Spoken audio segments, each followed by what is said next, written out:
মাদক মাদকের বক্তব্য আপনারা দিচ্ছেন, কিন্তু এই মাদকের সাথে কারা জড়িত, তাদের সংশ্লিষ্টতা কোথায়?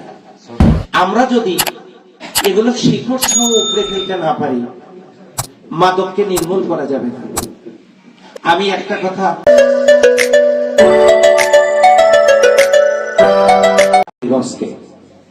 এজন্য দরকার আপনাদের নিরপেক্ষতা।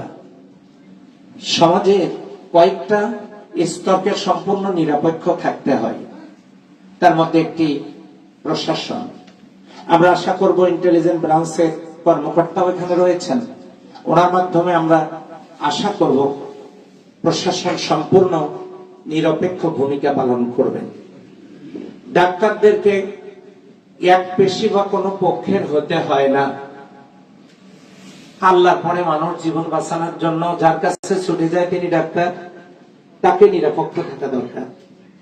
এই মানুষগুলো যে কথাগুলো বলতে পারে না, লিখতে পারে না, হৃদয়ের রং তুলিতে সাজিয়ে উচ্চারণ করতে পারে না, আল্লাহর নামে আমি এতটুকুন বলতে পারি, আপনারাই তাদের কণ্ঠস্বর হয়ে উচ্চারিত হন, মানুষের কাছে তাদের কথা বলার জন্য আওয়াজ তোলেন এবং তাদের কথাগুলো আপনারা বলেন।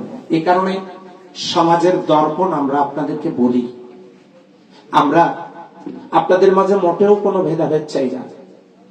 যা Bangladesh press club, Pirganj press club ন্যূনতম দূরত্ব থাকে এটা আমরা দেখতে চাই না। আমরা চাই জাতির জাগ্রত বিবেক হিসেবে আপনাদের উপরে অর্পিত দায়িত্ব আপনারা পালন করবেন। রাজনৈতিক দিক থেকে আমি বলতে চাই, আমরা একটা সহনশীল রাজনীতিতে বিশ্বাস করি। আমাদের সম্পর্কে যথেষ্ট অপপ্রচার, আক্রমণাত্মক কথা, হুমকি ধামকি যেটাই দেওয়া হোক না কেন, আমরা হাসি মুখে এগুলো পাশ কাটিয়ে চলার জন্য চেষ্টা করি। কিন্তু আপনাদেরও এই সমাজে দায়বদ্ধতা আছে। আপনাদেরকে আল্লাহ চোখ দিয়েছেন, আপনারা দেখলে পরে দায় এড়াতে পারেন না। আপনাদের চোখের সামনে আপনারা দেখুন, মাদকের বক্তব্য আপনারা দিচ্ছেন, কিন্তু এই মাদকের সাথে কারা জড়িত, তাদের সংশ্লিষ্টতা কোথায়? আমরা যদি এগুলো শিকড় সহ উপড়ে ফেলতে না পারি, মাদককে নির্মূল করা যাবে না। আমি একটা কথা আপনাদেরকে দৃঢ়তার সাথে বলতে চাই, কূপের মধ্যে পচা বিড়াল রেখে শত শত বালতি পানি তুলে ফেলে ওই কূপের পানিকে যেমন দুর্গন্ধ মুক্ত করা সম্ভব না। পানিকে দুর্গন্ধ মুক্ত করতে হলে বিড়াল তুলতে হবে আগে, তারপরে পানি তুলতে পারলে পানি দুর্গন্ধ মুক্ত হবে। পচা বিড়াল রেখে পানি তুললে যেমন পুকুরের সাথে যারা সংশ্লিষ্ট তাদেরকে ধরতে না পারলে, উপড়ে ফেলতে না পারলে বক্তব্য দিয়েই সমাজকে দুর্নীতি মুক্ত করা সম্ভব নয়।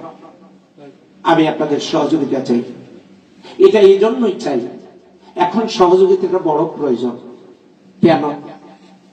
এখানে কেউই দল নিরপেক্ষ না, যে কেউ যে কোনো দলের সমর্থক ভোটার হতে পারে না, এ স্বাধীনতা আপনাদের আছে। আমার এই দেশ লাল সবুজের পতাকা, একই আসমানের নিচে স্বাধীন দেশে আমরা বসবাস করি। এই দেশে এত বৈষম্য থাকবে কেন? কেউ কি কোনো দল করতে পারবে না?